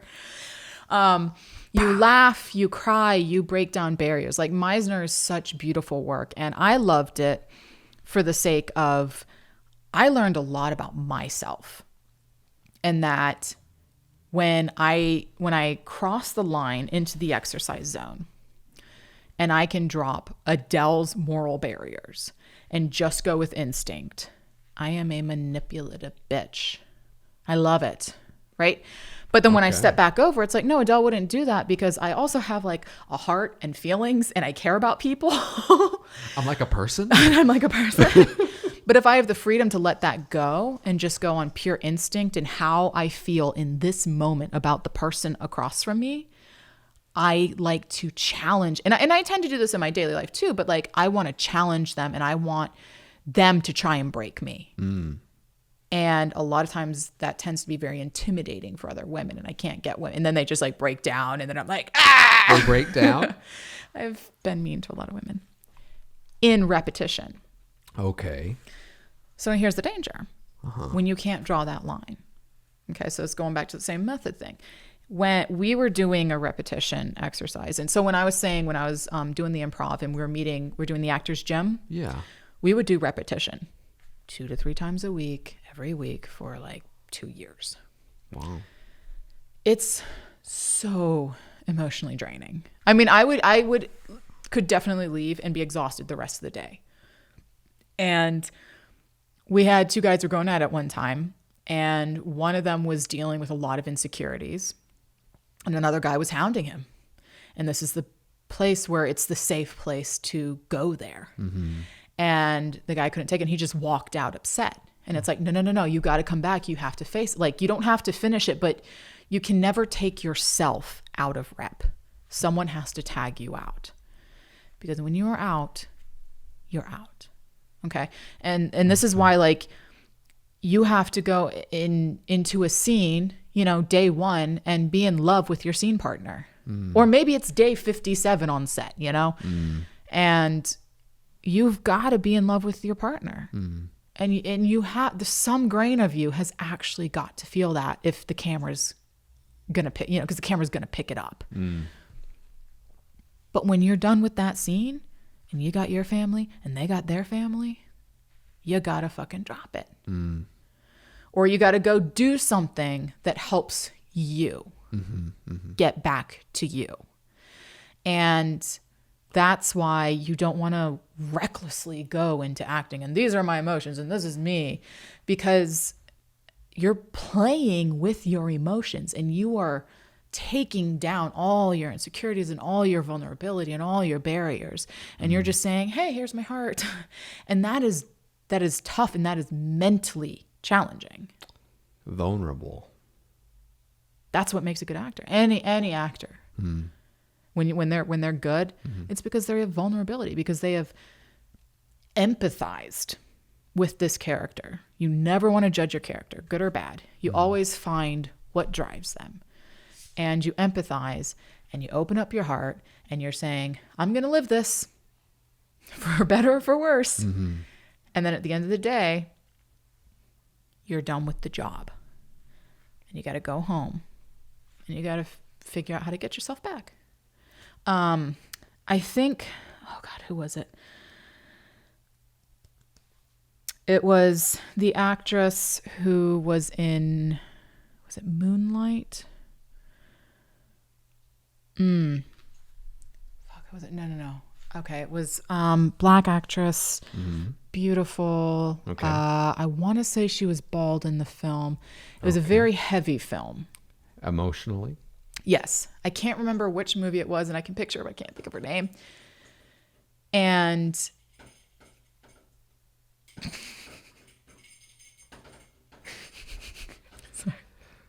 Oh, this dog and this bell. 1 second. Hey. So this is where we just a little. just don't acknowledge it. Don't even. So, Just don't even. since I'm talking about like heavy shit right now. Was it Lupita? It might have been Lupita. What have been some of her films? I think it was Lupita. I'm gonna take this moment Yeah, please. to look up Lupita's Yes. films. Sorry, everyone at home listening. The dog is needing to go poop, so she's being walked right now. It's okay, Alita. And I'm also trying to make it so there's no dead air, so you can just hear my voice in sultry as you're driving your Okay. car. Okay, never mind. Don't quote me on this. I will not. But I'm pretty sure it was Lupita after doing 12 Years a Slave. Oh, okay. And it was such an emotionally heavy and draining role to do. Don't quote me on that, but I'm pretty sure it was her in that movie. She was talking about, like, when that was done filming, she had to take a month. She went and got her nails done, or you do something to take care of you. Okay. Otherwise, you end up like Heath Ledger. When you're You not mean- taking care of yourself, when you're not taking care of yourself. So you think that's what happened with him? Yeah, the role was taking a toll on him, and there was a mix-up with the drugs that he was taking at the time, but it was an overdose. It's a sad story, man. And I think he was, my understanding, and I haven't seen his documentary, but my understanding was part of the reason he was on the drugs was because of the toll of the role. Like, Is that right? that's what I've understood. Wow. That playing that role, I mean, I've read that the guy who played Scar on Broadway Okay. did so for like a decade until he Wow. finally retired. What a job. Jeez. And when he retired, his fellow actors said, like, over the years they noticed he became a more bitter person because he played that role so much. It started to change his personality. He became more negative, a little bit more snappy and aggressive. You're saying Scar from The Lion King. The actor who portrayed Scar on Broadway, Uh-huh. after playing that role Okay. 10 years. for like a decade or something, Uh-huh. changed his personality. Whoa. That's nuts. Because you're committing to these thoughts on the regular, and thoughts are powerful. You don't think that... I mean, there's got to be a couple of shows where he phoned it in. You don't think? I mean, even if he did, you do it for that long, and you're in the mindset of a character like that. Yeah. No, I just. Because you're empathizing. Yeah. But you're also thinking these thoughts. And, Wow. you know, that's why I say think positive thoughts, you know, put it Sure. out there in the universe. Sure. It mentally affects you, emotionally affects you physically. Yeah. It's all connected. So that's why actors really need to be mentally strong. Or else you're going to be like, you know, I'm surprised they have my kids friend who doing just- this stuff, man. well, kids don't have life under them. Oh, so you're saying They're it's all easier? make believe. They're just kids don't have the same kind of burdens that adults have dealt with in life. Mm-hmm. They're not drawing from the same. They draw purely from imagination, which is acting. Any exercise derives from the basis of imagination. Everything always comes down to that block. Mm-hmm. And kids don't have the experience of life to go to those dark places. Yeah. I mean, you can watch the kids audition from E.T. and he knows what it's like to lose a friend and he starts crying and it's a great audition. Sure. But they don't know what it's like to really lust or know what it's like to have power or to have everything ripped away or to truly love, like deep. Like real. Yeah. Yeah. I mean, they know what it's like to love your parents, but that's not the same as sacrificing yourself for another soul, Yeah, sure. you know? Sure. And not all people have all those experiences, but there's more, you know, that's why sometimes, you know, they're just, they come from a more innocent place, so they have the freedom to play more. Mm-hmm. They're not as held down by these things, by these, you know, prejudices that they might have in life. But they also just, that's why you don't really often see them getting Oscars and stuff. I mean, there's a debate about it. Yeah. I mean, I think the kid from The Room got something. The Room. With Brie Larson. What's Brie his Larson. name? What's his name? I know who you're talking about. I think he ended up getting something, but like, there's a debate about whether kids should get acting awards. Is that right? I mean, it's not talked about very often I think they should. because it's like, well, but their job isn't as hard because they haven't lived as long. I don't know. Well, I guess there can be an argument. I think they should. You got to acknowledge good. Good. Yeah. Maybe it's not an Oscar. Maybe I guess I don't know. Yeah. Well, Oscars. When I say awards, I mean like Oscar, like the big top Academy Awards, Emmys, Golden stuff like Globe. that. Golden Globe. My boy, Joaquin Phoenix winning for Joker. Joaquin, I still need to see that. Hey, I have it. I just bought it in 4K. Said at a lighthouse we could watch that shit. It's phenomenal. I might pick that over Lighthouse. Yeah, dude. Yeah. I like narratives. I think we've been going for about an hour and a half. Listen, I could go another 4 hours. I fucking love this industry. Yeah. You and me both. But Your show. You call it when you got to call it. okay. Well, I mean, I'd love to keep almost going, but I think that guy is dying. So we may be limited by the technology we have here. Yeah. Sorry. Oh no, it's good. I'm glad. Thank you so much for stopping by. I learned Yeah. so fucking much. Yeah? Yes. Listen, anytime. I will talk all day and night about this stuff. I love acting. I love screenwriting. I love storytelling. I love the whole medium of film. Anytime. All right. I'm here for you. Oh, I really Bring me appreciate back it. every other episode. I'll be here for you. Okay. Like, I and will- it's her again? Oh, dude, I don't fifth mind. time? You just, I mean, being cool with coming in and just talking. And I know it sounds a little weird whenever I told you the idea. At least I think it sounds weird, but I love the idea of just a nice, Done cool. one or two interviews for some friends before. Yeah. Yeah. Well, I mean, this is not really an interview though. It's just more like just. It's a chat. It's a chat. But I could like chat all day. Chat all day. Listen, I love the sound of my voice. Oh well, that's good, especially through these mics, right? Right? Hello. Just start doing some of that ASMR. Maybe that's how we can say goodbye in the show. So we'll just end it with ASMR. How about that? This is the outro to the Saturday Santos show. You're beautiful. Thank you so much for listening. We really appreciate it. No lip smacking. Oh, I thought that's what people liked. Oh God, I hate the sound of lip smacking. What do you like then? Ding, ding, ding, ding, ding. Thank you so much for watching. Stay tuned next week for another episode.